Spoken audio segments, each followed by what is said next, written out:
obreiro. Paz do Senhor, irmãos.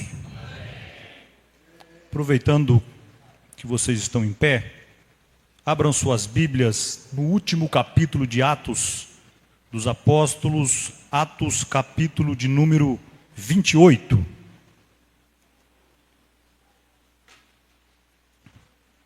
Atos capítulo de número 28, versículo de número 11. Atos 28, 11.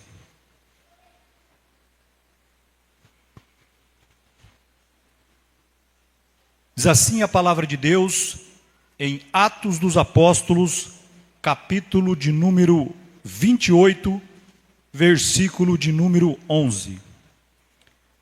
3 meses depois, partimos num navio de Alexandria, que invernara na ilha, o qual tinha por insígnia Castor e Polos. Amém?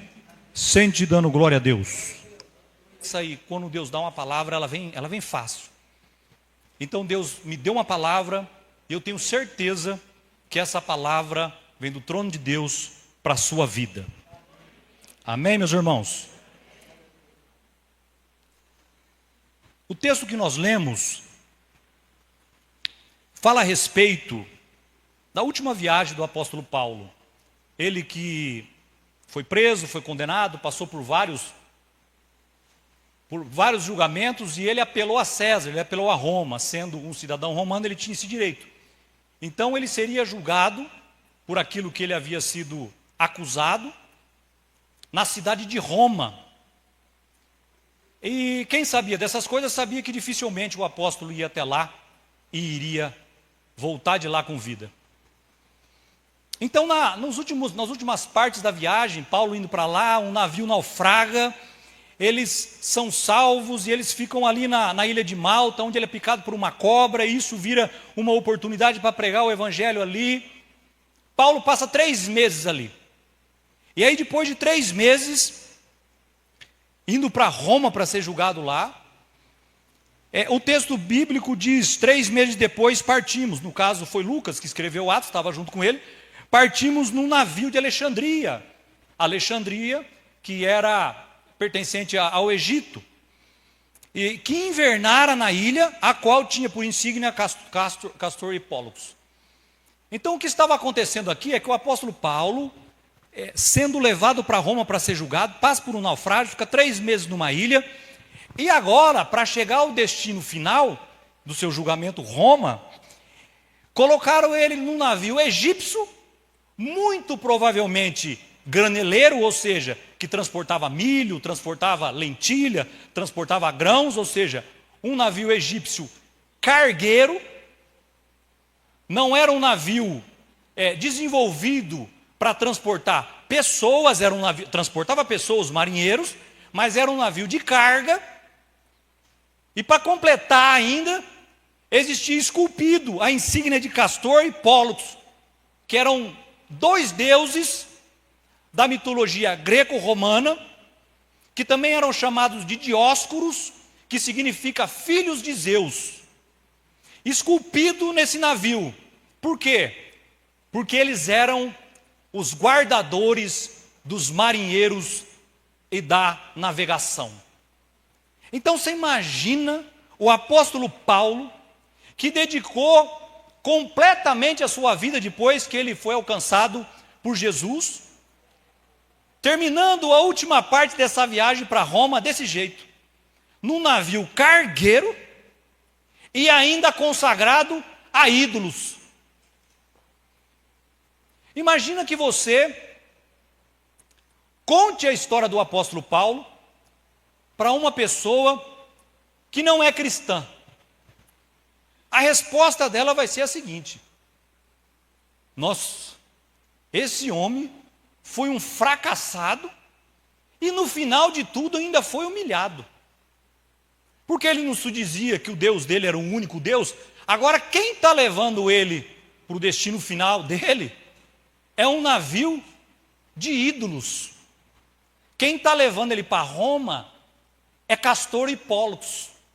Dioscuros, os filhos de Zeus, guardadores dos marinheiros e da navegação.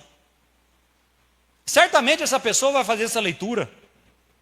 Agora nós vemos que o apóstolo Paulo aqui não se fala mais nada. Nós não vemos Paulo batendo de frente, nós não vemos Paulo fazendo petição na ilha de Malta, nesse navio eu não vou. Nesse com essa idolatria aí eu não vou entrar. Você não vê o texto. Você vê Paulo simplesmente aceitando aquela situação e indo tranquilamente. Aos olhos humanos, parece até uma contradição. O apóstolo de Cristo, montando numa embarcação consagrada com ídolos esculpidos na sua frente, navegando para Roma. Não parece uma contradição isso? Um cristão que sabe que existe somente um Deus, sendo transportado para Roma numa embarcação idólatra. Mas o que estava acontecendo aqui, nós vemos em Atos 23:11. E na noite seguinte, apresentando-se-lhe, o Senhor disse: Paulo, tem ânimo, porque, como de mim testificasse em Jerusalém, assim importa que testifiques também em Roma. Então, aos olhos dos homens, poderia parecer derrota, uma tragédia. Por que é que Paulo não esperneou? Uai, ele pregou, eles viram que Paulo tinha poder de Deus na vida dele, foi picado de cobra, não aconteceu nada, ele evangelizou aquela ilha. Se Paulo, aos olhos dos homens, aquilo que estava acontecendo poderia ser uma aparência de derrota, um absurdo, mas Paulo sabia que aquilo fazia parte do cumprimento do plano e do propósito de Deus na vida dele.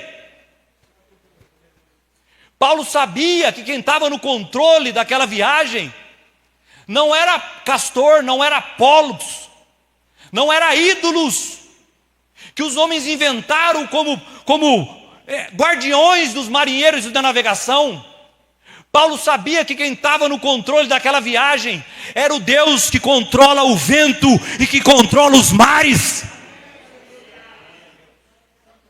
Paulo sabia o que estava acontecendo. Então, por isso, nós não vemos Paulo murmurando: num graneleiro, eu sou um homem de Deus, sou um apóstolo, só viajo de primeira classe. E não é primeira classe meia boca, não. Paulo está quietinho, cumprindo o propósito de Deus na vida dele. Mas Paulo sempre foi assim? Não. Paulo nem sempre foi assim. Em Atos 22:3, nos traz uma informação importante a respeito de Paulo. Que ele foi aluno de um grande mestre conceituado na sua época, chamado Gamaliel, neto de um grande rabino chamado Hilel, que era muito respeitado na sua época. E Gamaliel, nós podemos ver na passagem de Atos, capítulo 5, versículo de número 34 até o de número 39, quando a seita dos galileus, que somos nós os cristãos hoje, ou os do caminho, começaram a crescer em Jerusalém e na região. E os religiosos ficaram preocupados. Como é que nós vamos fazer? O que a gente faz? Que eles estão crescendo. Vão perseguir, vão matar, o que a gente vai fazer? Perguntaram para Gamaliel, que era o mestre de Paulo, conforme Paulo disse em Atos 22:3. Gamaliel falou o seguinte: é o seguinte, se não for de Deus, deixa, melhor deixar. Se não for de Deus, vai ser como as outras seitas, ela vai se dissolver e vai acabar. Agora, se for de Deus, vocês estarão lutando contra Deus. Paulo recebia esse ensinamento. O que Gamaliel está passando? O seguinte: Deus está no controle de todas as coisas. Então não precisa de vocês ir atrás deles, porque se não for de Deus, isso vai acabar. Agora, se for de Deus, então é impossível de terminar com isso. O que Gamaliel, a consciência que ele tinha, era que Deus tem o controle de tudo. Agora Paulo teve Gamaliel como seu mestre. Só que antes de conhecer a Deus, nós temos algumas informações sobre o apóstolo Paulo. Paulo não era assim. A primeira vez que fala dele é quando vão apedrejar Pedro e jogam as coisas ali nos pés dele. Aí depois nós temos, falando do apóstolo Paulo, em Atos no capítulo de número 9, versículo de número 1 e 2, que diz assim, só para a gente ver como é que Paulo era antes de conhecer Jesus. Atos 9, 1 e 2, e Saulo, que é Paulo aqui, respirando ainda ameaças e mortes contra os discípulos do Senhor, os cristãos, dirigiu-se ao sumo sacerdote e pediu-lhe cartas para Damasco, para as sinagogas, a fim de que encontrasse alguns daquele da seita, quer homens, quer mulheres, os conduzisse presos a Jerusalém.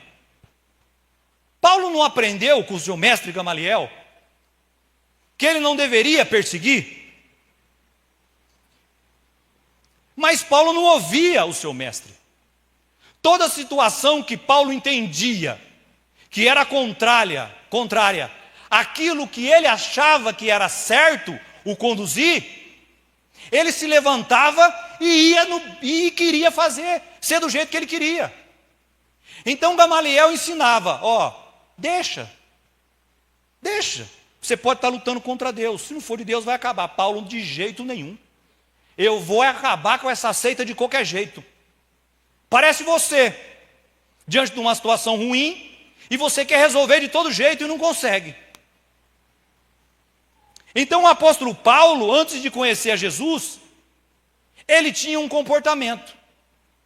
Aí nós vemos que no último trecho da viagem, quando ele está embarcado lá em Atos 22, 11, ele já tem outro. Gamaliel sempre ensinou isso para ele, mas ele preferiu seguir o seu próprio nariz. Então como é que Paulo aprendeu, se nem o seu mestre Gamaliel ele ouviu? Paulo aprendeu através de um negócio que vocês conhecem muito bem, que chama processo, que é o trabalho de Deus na vida dos seus filhos a quem ele ama. Sabe processo? Tem um podcast do Primo Rico. E aí fizeram um outro, chama Primo Pobre. Nesse podcast do Primo Pobre, eu estava ouvindo uma vez, e lá tinha um milionário. E o milionário falou para ele o seguinte, falou, quem que você acha que é mais rico? O que tem 1 milhão na conta ou o que deve 10 milhões? Ele falou o seguinte, é lógico que é o que tem 1 milhão na conta. Aí o cara que estava lá falou o seguinte para ele, falou, você está errado. O que deve 10 milhões é mais rico do que esse. Ele falou, por quê? Porque o que deve 10 milhões passou por um processo de aprendizagem muito maior e hoje ele tem muito mais conhecimento. Ou seja, ele tem muito mais capacidade de fazer esses 10 milhões, pagar essa dívida e fazer mais 10 milhões do que esse que está com 1 milhão ainda. O que ele estava dizendo? Que o processo traz experiência. Também nós temos a história de Elon Musk, hoje tido como o homem mais rico do mundo. Elon Musk, ele tinha um propósito no seu coração, enviar o Falcon 1 para o espaço. Primeiro foguete privado, ou seja, só existiam nações, Rússia, Estados Unidos que mandavam. Primeiro homem que mandou um foguete privado para o espaço. O que ele fez? Investiu o dinheiro dele. Primeiro, pum, explodiu. Segundo, pum, explodiu de novo. Terceiro, pum, explodiu de novo. Vou tentar mais uma vez. Se esse não der certo, quebrei e vou perder tudo. Mas eu vou tentar. Na quarta tentativa, Falcon 1 chegou no céu e ele alcançou o que ele queria. Aí perguntaram para ele, o que você aprende? que você aprende com isso? Ele disse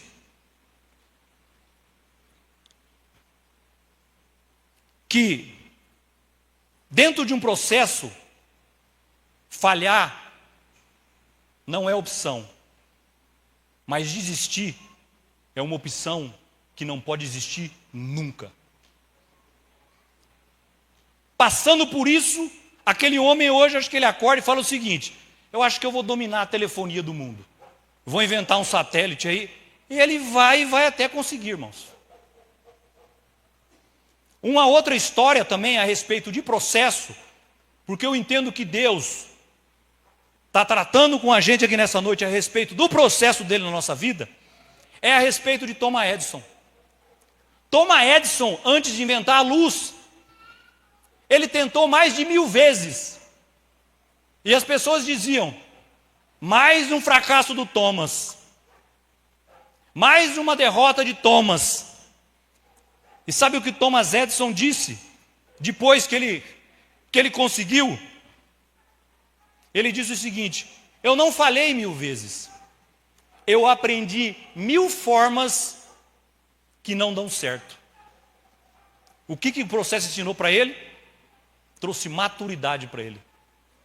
Então o processo na nossa vida, ele traz experiência, ele traz conhecimento, ele traz maturidade.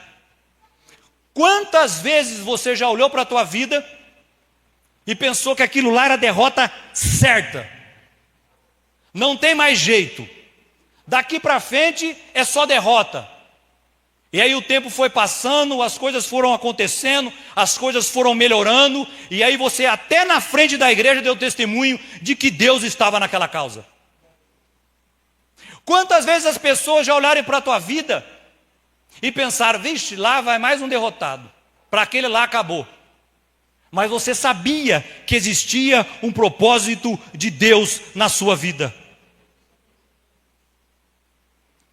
Então hoje nós vamos ver, meus irmãos, que o que parece que é o fim é o começo do cumprimento do propósito de Deus na tua vida.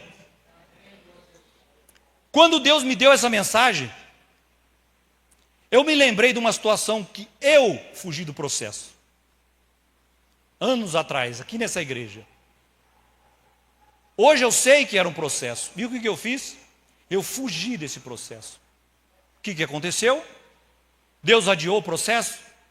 Alguém te passa a 8ª série sem se cumprir a 8ª série?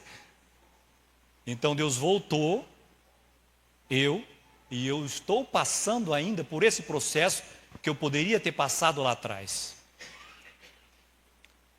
Então existe um processo de Deus na nossa vida, a qual nós devemos discernir cada situação e cada momento. Para quê? Para a gente aprender, porque mais cedo ou mais tarde o nome de Deus será glorificado na nossa vida e o propósito dele será cumprido para a glória do nome do Senhor. Então Paulo, que não aceitava a situação adversa, agora aceita. Então nós vamos ver só 3 partes aqui, porque também não dá tempo, de Deus trabalhando na vida de Paulo. Paulo, ele era um profundo conhecedor da lei quando foi alcançado. Gálatas 1,14, ele diz: e na minha nação excedi em judaísmo a muitos da minha idade, sendo extremamente zeloso das tradições de meu país. Ele diz que ele excedia aos demais no judaísmo. Agora, o que é que Deus ensinou para Paulo? Que conhecimento bíblico sem Deus é só religião. Então nós vemos o apóstolo Paulo, quando ele se converte, ele fica na cidade de Damasco, e aí ele recupera, começa a pregar na sinagoga, a debater com os judeus, com os mestres que estavam ali. Chega a um ponto que inflamou tanto que eles tiveram que tirar ele pela muralha num cesto, e Paulo teve que sumir dali. E a Bíblia nos ensina que ele foi para a Arábia. Se você olhar no mapa bíblico, Damasco para a Arábia, meu irmão, você tem que passar pelo menos pela Turquia. Um país inteiro, não é perto, e era de jumento. Ele foi para longe.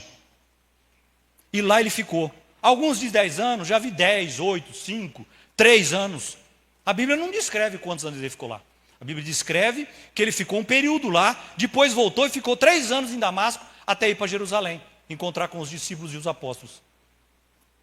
O certo é que aquele homem que tinha muito conhecimento da lei de Deus, da Bíblia daquela época, porque a Bíblia daquela época era só de Gênesis a Malaquias, meus irmãos. E os profetas eles nem usavam muito, era mais Gênesis, Êxodo, Levítico, Número e Deuteronômio. Que tinha muito conhecimento, o que é que Deus fez na vida dele? Deus tirou ele queria ir para Jerusalém. Deus tirou ele de Jerusalém e mandou lá para a Arábia. Longe do templo, longe da tradição judaica, longe dos ensinamentos que ele aprendeu. Então Deus levou ele para longe de tudo que era a raiz de Paulo no judaísmo. E lá na Arábia, Deus mostrou a chave hermenêutica da Bíblia, Jesus Cristo para ele, de uma forma que ele ainda não conhecia. Foi lá na Arábia, longe de tudo, das suas raízes, longe dos seus conhecidos, dos seus amigos de comer pão, porque eles não faziam churrasco lá, dos seus mestres, dos debatedores. Lá longe, Deus teve um particular com Paulo. E Paulo ficou quietinho, e quando ele volta para Damasco, ele fica mais 3 anos em Damasco, aprendendo com Deus. Então, às vezes, Deus faz isso na nossa vida. A gente acha que o lugar certo é Jerusalém, que o lugar certo é em Valparaíso, é na cidade tal. Mas Deus não enxerga como nós enxergamos. Deus te leva lá para a Arábia, onde você não conhece ninguém, longe de tudo, porque é lá que você vai ter um particular com Ele. É lá longe que você vai aprender que o teu conhecimento orgulhoso da Bíblia não é nada sem o poder dele na tua vida. É lá que você vai aprender a não querer dizer que conhece mais dos textos bíblicos, porque o árabe, ele nem sabe o que é Torá. Então não vai ter ninguém para você mostrar que você é mais crente que ele. Então Deus pega os seus filhos e faz isso. Manda para um lugar, manda para o outro, onde ninguém conhece. Alguns ele manda para lá, para começar do zero. Para a pessoa aprender a valorizar Damasco, valorizar Jerusalém. Fica lá na Arábia, sem nenhum conhecido, sozinho, recebendo as revelações de Deus, mas aprendendo a valorizar as suas raízes. Aí depois nós já vemos a história desse homem, que tinha muito conhecimento bíblico, mas que depois que ele passou pelo processo de Deus, se nós olharmos as obras de conhecimento bíblico do apóstolo Paulo, das 27 obras do Novo Testamento, 13 foi ele que escreveu. Irmão Leandro, se nós pegarmos o território a qual Paulo pregou e trazermos para os nossos dias, demarcações de território nos dias de hoje, Paulo passou por 12 países pregando o Evangelho. Se nós sabemos da graça de Deus hoje, é graças a esse homem aqui. Porque quando você lê Romanos, você entende que nós somos salvos, não é por obras. Quando você lê Efésios, você vai entender que nós não somos salvos por aquilo que nós fazemos, mas por aquilo que Jesus Cristo fez na cruz do Calvário. Então nós vemos um homem cheio de conhecimento, mas que ainda não conhecia a essência da palavra de Deus, que era o amor. Tanto que ele se converteu e era tão furioso na sua pregação que queriam matar ele em Damasco. Tira esse Paulo daqui. Aí ele vai lá para a Arábia e volta. Um coraçãozinho já ardendo. Não podia ver um louvor que a lágrima já escorria. É assim que Deus faz, irmãos. Paulo também, isso aqui é um problema na vida da gente. Paulo era profundo conhecedor de filosofia. Atos 19, 9c diz que assim, e disputando todos os dias na escola de um certo tirano. Aí se você pesquisar quem era esse tirano, ele era uma escola de filosofia e oratória. E que hora que Paulo ensinava lá? Muito provavelmente das 11 da manhã às 4 da tarde, que era a hora do sol quente.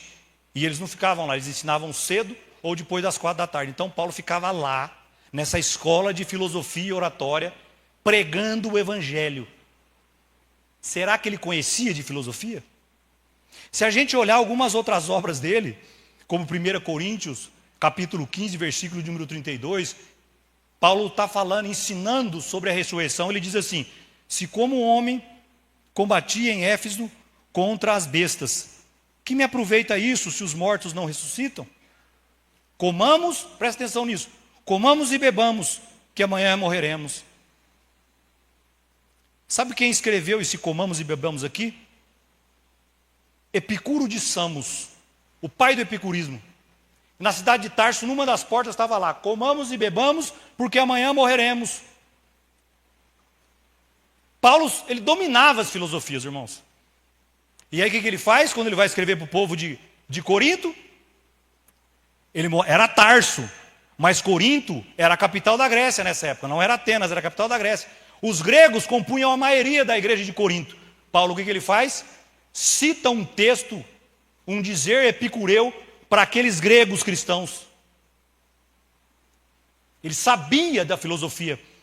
Em 1 Coríntios,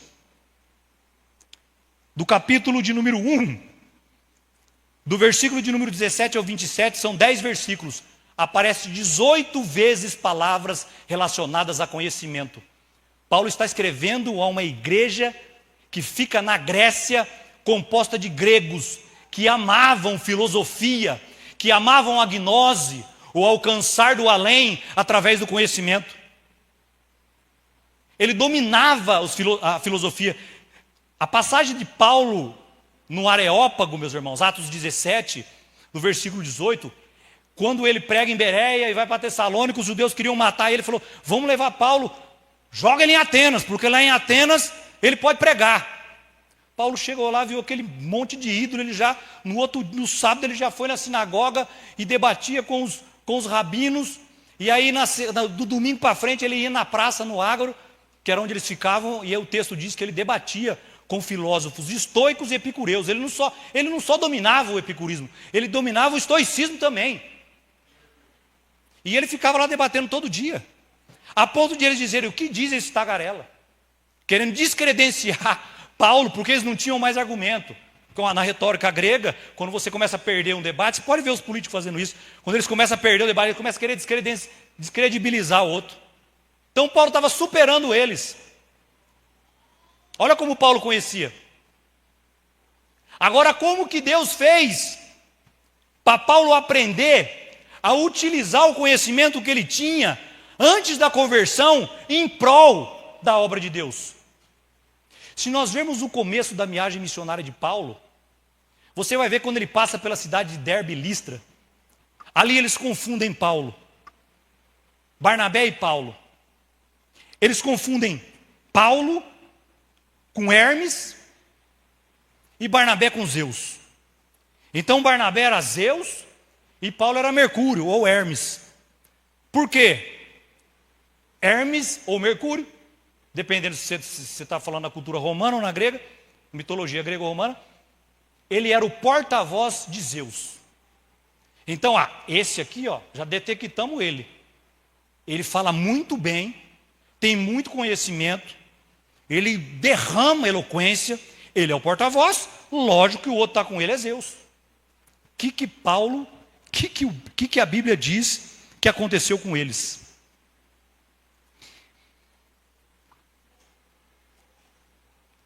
Aquele povo começou a idolatrar eles. E o que ele fez? A Bíblia diz que ele e Barnabé rasgaram as vestes e começaram a dizer para aquelas pessoas que eles não eram aquilo. Eles começaram a ser agressivos em palavra. Paulo tinha conhecimento para destroçar aquele povo. O que aconteceu com ele? Pegaram ele, irmãos, deram uma surra de pedrada e arrastaram ele para fora da cidade, pensando que ele tinha morrido. Aquele conhecimento de Paulo naquele momento, quando ele foi colocado numa situação que ele não queria, ele usou aquele conhecimento e partiu para cima daquelas pessoas que estavam confundindo ele com ídolos. Ele não aceitou aquilo, foi grosseiro e viril com eles, deram um couro nele, quase mataram ele. Sabe o que é interessante? Depois disso você nunca mais vai ver Paulo reagindo dessa forma. Aí quando você vê em Atos 17, pregando lá na praça, chamam ele para pregar no Areópago. Areópago era uma pedra fora da cidade, onde aqueles que traziam um novo conhecimento iam lá falar. Então os sábios iam todos lá para ouvir. Paulo faria o que naquela situação, cheio de ídolos lá em coisa? Paulo ia ser firme com eles. Olha como é que Paulo começa o sermão dele, lá no Areópago em Atenas. Varões atenienses, em tudo vos vejo um tanto supersticiosos. Você chamar um crente supersticioso, está xingando ele. Mas um grego, que tinha um Deus para cada coisa, está dizendo, eu estou vendo você um exemplar religioso. Paulo já começa, já não mais agressivo. E aí se a gente for, não dá para discorrer esse sermão. Aí ele começa a falar, e por que passando eu, e vendo os vasos, os vossos santuários, achei também um altar que estava escrito ao Deus desconhecido, que se tratava de um altar, muito possivelmente, a uma praga que foi cessada por um filósofo chamado Epamenides, que eles criaram aquele altar. Paulo sabia daquilo, ele já começa a usar aquele conhecimento que ele tinha, não mais para atacar, porque ele aprende, Deus ensinou para ele, que você sem educação, que você não tem educação porque você sabe mais que uma pessoa, destratá-la lá no seu serviço, sendo que você tem que instruir, não é assim que faz, porque senão você não vai ganhar ninguém. Então Paulo, agora nós vemos aqui, e aí irmão, se for discorrer esse texto aqui, você vai ver Paulo de forma educada, desconstruindo a cosmogonia grega, a cosmogonia, a doutrina da criação. Os gregos imaginavam que existia um tipo de criação. Paulo vai dizer que não era daquele jeito. Paulo vai citar aqui, meus irmãos, pois somos também sua geração. Isso é um trecho do hino a Zeus. Ele cita isso para que aquele povo ficasse preso nele, para eles dizerem para ele assim, pensarem assim, rapaz, ele está falando para nós que o caminho melhor é esse. E o nosso ele conhece, ele citou até um hino a Zeus. Então nós vemos o trabalhar de Deus transformando o conhecimento que Paulo tinha antes de conhecer a Deus, não mais em algo agressivo, mas em algo favorável para alcançar as almas. Esses dias o irmão Tiago está aqui, ele tem um podcast. Quarta-feira, ele chamou eu e minha esposa para ir lá. Irmão, pensa num negócio tenso, você com as câmeras, com o microfone, ter que falar. Você não sabe quem está do outro lado da câmera te vendo, te interpretando, meus irmãos. E aí ele, conta um pouco da tua vida. Ele queria saber. Eu falei, lá vai eu falar que eu usava droga, da tribulação que eu passei na minha família. Ou seja, eram conhecimentos que eu tive antes de conhecer a Deus, que eu tive que usar a favor da obra de Deus, para que outras pessoas alcançassem. Eu só fui entender isso na hora que eu estava estudando isso aqui, tá? Então as coisas que Deus nos ensina antes de conhecer a Ele, não joga no mar do esquecimento não, usa como ferramenta, como isca, para alcançar almas. Mas eu tenho um conhecimento sobre determinada máquina, conversa com alguém a respeito disso, usa como isca, para você falar de Jesus, para você falar de como Deus é bom, para você falar que Ele cura, que Ele salva, que Ele batiza com o Espírito Santo e que Ele está voltando. Usa o teu conhecimento. Eu sei fazer pão. Usa esse conhecimento. Paulo tinha um conhecimento filosófico. E por isso Deus colocou ele diante dessas pessoas poderosas, diante de Félix, diante de Festo, mandou ele para a corte em Roma. Você acha que ele fez o quê? Olhando para o quê? Quando ele ficou diante de Félix, ele pregou, contando o testemunho. Está tudo em Atos. Quando ele vai para o outro cara que podia soltar ele, Festo, ele testemunhou de novo e pregou de novo. Vocês acham que ele foi fazer o quê em Roma? Ele foi lá, meus irmãos, e diante daquele, eu não sei quem julgou ele, mas provavelmente era alguém poderoso. Vai, o que estão te acusando? E ele, toma Jesus para você de graça aí. Ó. Nós temos que usar o conhecimento de todas as coisas na nossa vida em favor da obra de Deus. Aprende esse processo na tua vida. Nada que você passou ou que você está passando é para ser jogado fora. Use em favor do Evangelho. Coloca debaixo do altar de Deus. E você vai ver que pessoas serão alcançadas para a glória do Senhor Jesus. E a última parte, meus irmãos, é que Paulo, ele conhecia gente importante. Atos, quando ele se converte, naquele texto que eu li, Atos capítulo 9, versículo 1 e 2, o texto diz que ele ameaçando, querendo pegar os cristãos, a quem que ele foi? Ao sumo sacerdote. Ele não foi a um sacerdote, ele foi ao sumo, que era o maioral, o chefão de todos. Só tinha um. Só podia ter um, né? Nesse dia tinha dois, mas só podia ter um biblicamente. Paulo tinha acesso a ele. Quando nós vemos ele voltando para Damasco, e quando ele vai para Jerusalém, o texto de Atos, capítulo 9, vai dizer que ele queria conhecer os discípulos e os apóstolos. Paulo estava querendo um contato privilegiado. Sabe quando você pensa assim, rapaz, aquela situação ali, é fulano que vai ajeitar a minha vida. Não é os apóstolos, não são os discípulos, Deus tinha. Quem é que Deus tinha para Paulo lá? Era um tal de Barnabé.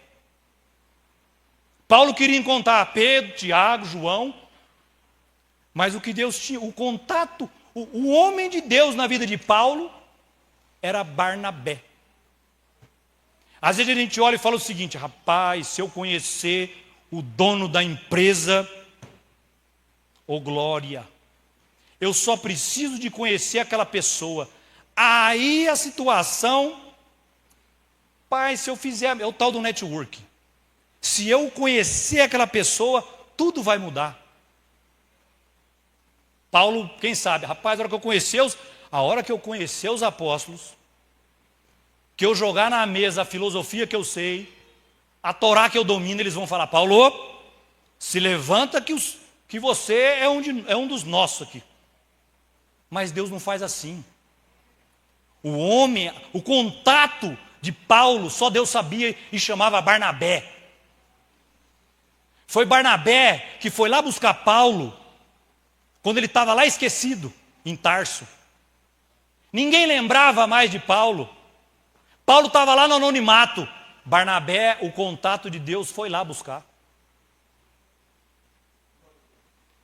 Quando Paulo vai sair para a obra missionária, o texto bíblico diz que os irmãos oraram e enviaram Barnabé e Paulo. Por que eles colocam o nome de Barnabé primeiro? Porque Barnabé era o principal daquela obra missionária. Então Barnabé foi o primeiro líder da obra missionária de Paulo. E Paulo achando que seriam os apóstolos. Paulo estava achando que quem ia arrumar a vida dele era o irmão tal, fulano de tal. Mas era Barnabé, o contato de Deus para mudar a vida dele. Então nós vemos Paulo passando pelo processo do conhecimento, pelo processo do uso daquelas coisas que ele sabe, pelo processo de que não é aquilo que os olhos dele pensam, mas é o que Deus tem. E aí então nós vemos Paulo viajando para Roma para cumprir o propósito, pouco se lixando para aqueles ídolos daquele barco. Aí hoje agora nós entendemos que para que Paulo fosse transformado e pudesse passar por aquilo, ele teve que passar por um processo de Deus. O processo de Deus, meus irmãos, é para mim e é para você. Você que é cristão, que crê no Senhor Jesus, Deus tem uma obra para se cumprir na tua vida. Segundo Coríntios capítulo 5 diz, depois que fala da metanoia, ele fala, e se reconciliou consigo mesmo e vos deu o ministério da reconciliação. Então todos nós aqui temos o ministério da reconciliação. Então Deus vai trabalhar na tua vida. Então Deus está trabalhando na tua vida. Então quando a situação for difícil, for de crise, for de calúnia, for de mentira, começa a entender e começa a abrir os teus ouvidos e os teus olhos para você aprender que isso é um processo de Deus na tua vida, porque Ele tem um propósito, Ele tem um chamado e vai se cumprir em nome de Jesus. Mas nós teremos que passar por esse processo. Fica de pé, por favor, meus irmãos.